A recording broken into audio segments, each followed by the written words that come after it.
Hey guys, how's it going? So today, we're going to tell you how to make restaurant-style butter chicken at home. Yes, you heard that right.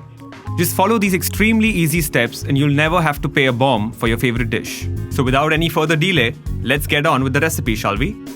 First, take some boneless chicken pieces and add red chilli powder to it. Then, some ginger garlic paste and a dash of salt. Mix it thoroughly. Don't be shy guys and use your hands to do so. Heat 2 tablespoons of oil in a pan and cook the chicken pieces. In a separate pan, take 1 tablespoon of oil and add roughly chopped onions, some diced tomatoes, and a handful of cashews. Stir till all ingredients are nice and soft. Next, add ginger garlic paste, red chili powder, garam masala, sugar, white vinegar, and 2 cups of water. Let it simmer for a while till the gravy thickens. Blend it so that there are no chunks left and the gravy is nice and smooth. Then, put in a few cubes of butter to make the gravy even creamier. Some more water, and then finally add the cooked chicken pieces and sprinkle some salt. Make sure you have a strong forearm as there's quite a bit of stirring involved.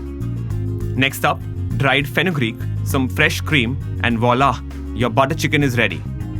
Serve it with some naan, or like the Firangs like to call it, naan bread. You can top it off with some extra cream, because honestly, who cares about dieting when there's butter chicken around? So guys, are you ready? Steady? And then there's just one thing left to do. Eat.